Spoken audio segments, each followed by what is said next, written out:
Good day. Welcome to the Wild Ways podcast. We just had the full moon of the week. They call it the snow moon, or some people call it the snow moon. I guess historically it signified the February was the month with the most snow. I'm not too sure. Other cultures called it the bear moon, given the bears have their cubs around now in the den. Either way, it's always interesting when you have a full moon. Anecdotally, there's a lot of people that work at bars or at the courthouse that say a full moon makes us go a little crazy too. So who knows, but it certainly affects animals.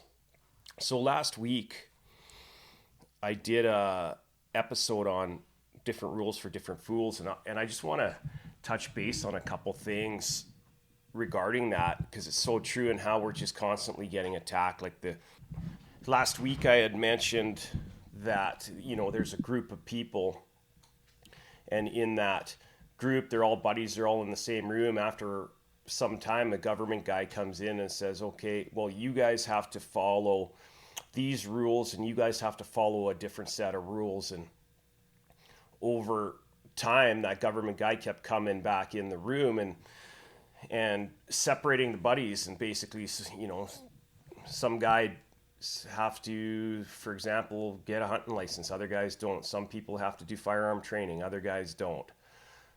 Some guys have to follow strict seasons and other guys don't. So after a while, no matter how hard you try to remain friends, some people in that room, grow resentment toward other people in that room, and it's just human nature. It's reality, and it seems like the government is doing that. Like, it's hard not to think that they're not doing it on purpose. So over the last month, talking about that room again, they're coming in there and they're basically kind of announcing to the room that, the one side of that room, their right to fish is in danger. There might not be allowed salmon, and they're all Canadians too, and the other side might get all the fish.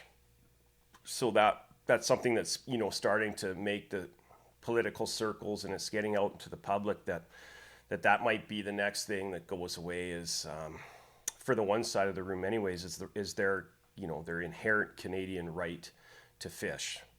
So that consultation period on that one's come and gone, but sometimes it doesn't even seem like it matters. They're going to do what they want anyways. The other, a few other changes they're talking about, I guess they've doubled the fines for illegal hunting, fishing, trapping, and unlicensed activity, habitat damage, and trafficking. Blah, blah, blah, blah, blah. But that seems to only apply to that one side of the room. It doesn't apply to the entire group of Canadians. It just, the government guy came in and said, we're doubling. If you guys are caught doing anything that this other side of the room is allowed to do, we're going to double your fines. So it's comical. There's some other rule changes they're looking at. They might take lead shot out of hunting, I guess. I don't know. I don't know the science behind that one well enough to comment on that at this time. I really look at this all and think that it's not really based on science. It's based on government officials, some of them elected, some unelected. I don't know how they make these decisions. I have a feeling there's some backdoor deals going on, because it's literally not based on science. You could take the grizzly bear hunt as a prime example of that, and that's like not negotiable. So it brings me to my point. If you take, and I'll get to something here in a second, if you take the 30,000 foot view of all of this, it's weird, because if you just back up and look from 30,000 feet, they've come into the room, they've divided it. There's different seasons and licenses for different people, all Canadian citizens. Now they're trying to divide take the salmon away from one group and just give it all to the other group. They double the wildlife fines for the one group. It's so funny, because every Canadian that has a PAL, so is a licensed firearm holder, gets an email from the RCMP the other day, and this notice is sent to all holders of a valid possession and acquisition license. So it's not sent to criminals, guys that use guns to hurt people. It's not sent to people that don't need to do any firearm training or anything like that. It goes, this notice is being sent to all holders of a valid possession and acquisition license as part of various actions and programs to tackle gun violence in Canadian communities. Beginning in May of 2020, the Government of Canada deemed prohibited more than 2,500 makes and models of firearms. Should you own any of these prohibited firearms, thank you for safely storing and not using that prohibited firearm. And lots of these are like 22s. It's just different shotguns, like their grandpa's hunting rifles, certain types and makes. The government decided they were the ones that were committing all the crimes. It's absolutely ludicrous. It's ludicrous that the RCMP is following the government's orders. It's unbelievable that they sent it to all holders of valid possession and acquisition licenses, and this is nothing to do with crime. These criminals don't care about this. I sure hope that the average Canadian isn't going to conform to what the government's trying to do, is disarm us. So from a 30,000 foot level, it's a lot easier to control us. It's a lot easier to divide us up. It's a lot easier to enforce these stupid political rules and agendas. It's a lot easier for everything if we're disarmed. So from my perspective, anyways, it kind of looks like there's a hidden agenda here too, and it looks to me like it's about control. So I sure hope that Canadians at some point, and I think it's happening, I know it's happening amongst certain groups. I know some of them, individuals that are saying no, F off government, we're not giving up our guns. It's our last thing to do. Look at other parts of the world that's given up guns. And these are all, law-abiding citizens that are getting, it feels like, some weird sorcery from the government to try to either get us to go crazy or to disarm us and to dumb us down and to make us little sheep. I think that it's pretty obvious that's the agenda. There's a lot of anger sparked up over some land rights in British Columbia right now, and rightfully so. There is a lot of that in the background, so it just seems to me from a 30,000 foot view, it's meant to divide and conquer. So my encouragement for all outdoorsmen, all hunting guys, fishing guys that like the outdoors, like to go trapping, is stand up for yourself. It's time we do, because if we don't, the kids will have to, or the kids will be, from my opinion, slaves to the government and weakened and under the thumb of the whim of whatever tyrant happens to be in power at the time. So what I'm doing, I'm standing up for myself. I'm going full steam ahead with the outdoor lifestyle. I'm going ahead with my Canadian right to hunt, fish, and trap, regardless of what bureaucrats say and do about it. I hope that most Canadians are of the same mindset. I know lots are turning, and somehow we just keep kicking the can down the road. But for me and myself, the least I can do for my family is stand up for something. I see a lot of people literally die and they never stood for anything, and it's sad. And to be honest with you, I was always trying to be that guy and do what's right. Canadians, for the most part, are they conform. They're very polite. They try to do what's right. They listen, to the government and all that. But those days are over. The way this country's going and the direction it's going is not good. So I've leaned into the outdoors and nature. And it's interesting when you're out in nature. Nature doesn't give a shit about the current guy in power. Nature doesn't care about any of that. When you're out there, you can feel it and you get right back in tune with it. So rather than be online and doom scrolling about hating the way the country's going, I can only control what I can do. And that's my decision, was to go outdoors, to go back to nature, to get back to the land, and and my historic relevance in all of our historically, every single vegan, granola eater, tree hugger, or anybody that puts their nose up at hunting and fishing and trapping and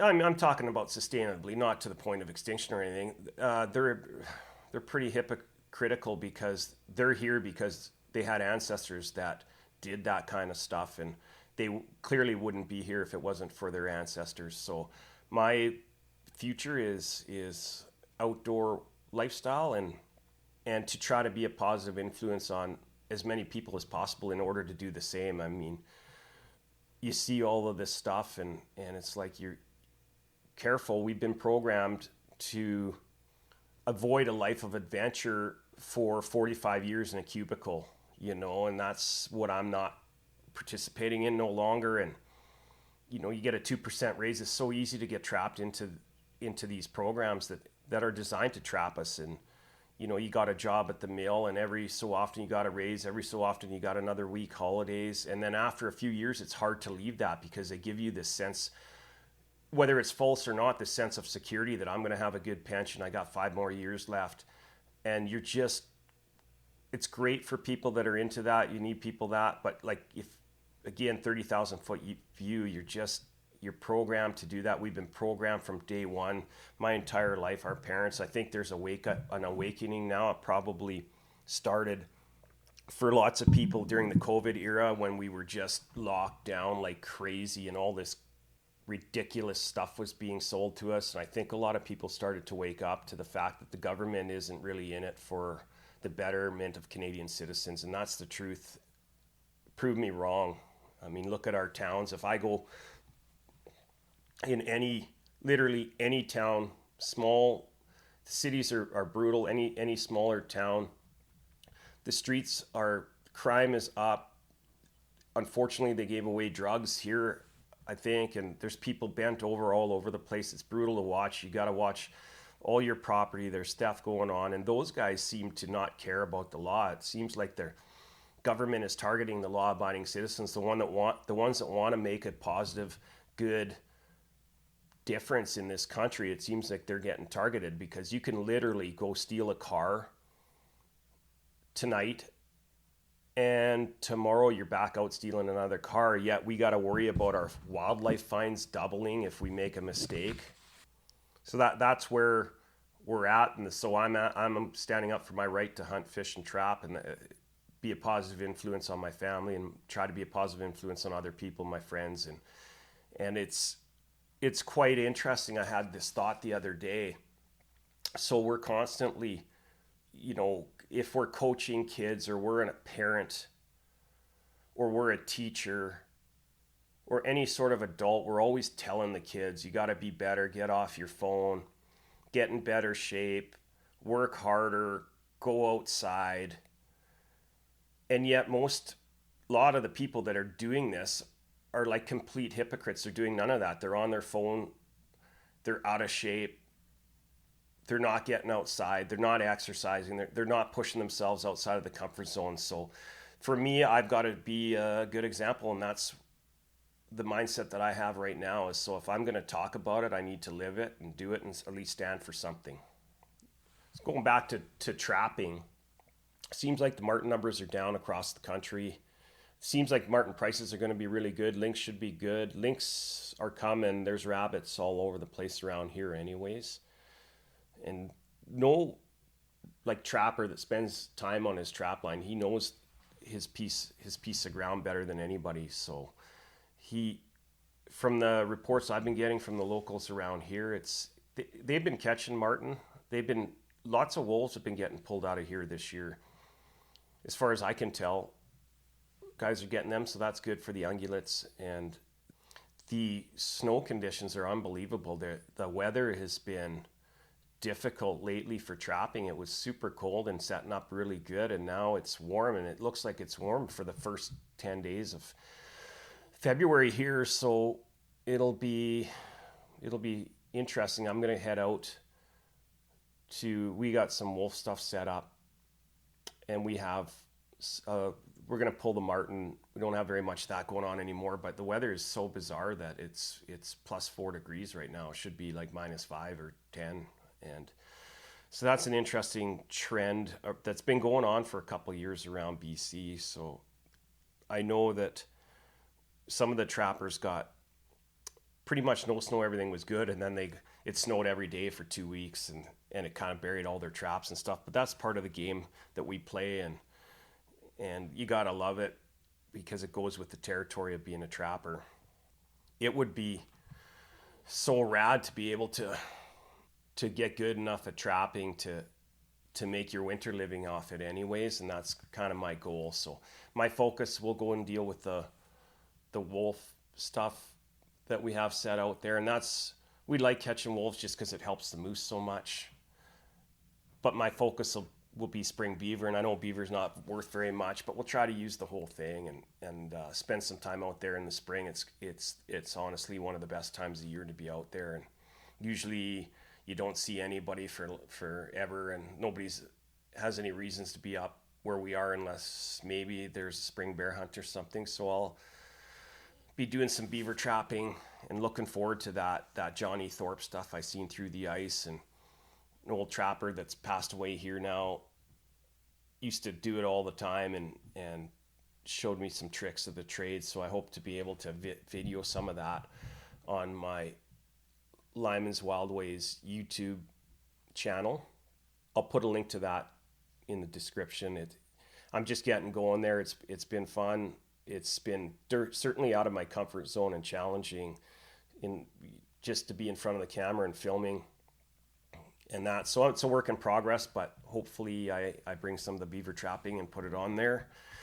And other than that, we just stay positive in this crazy man-made sorcery that's just seems to be attacking regular Canadians on a daily basis. So you just got to hit the ignore button on it, do the best you can, be a good example for the people around you, and definitely stand up for our rights here as Canadian citizens.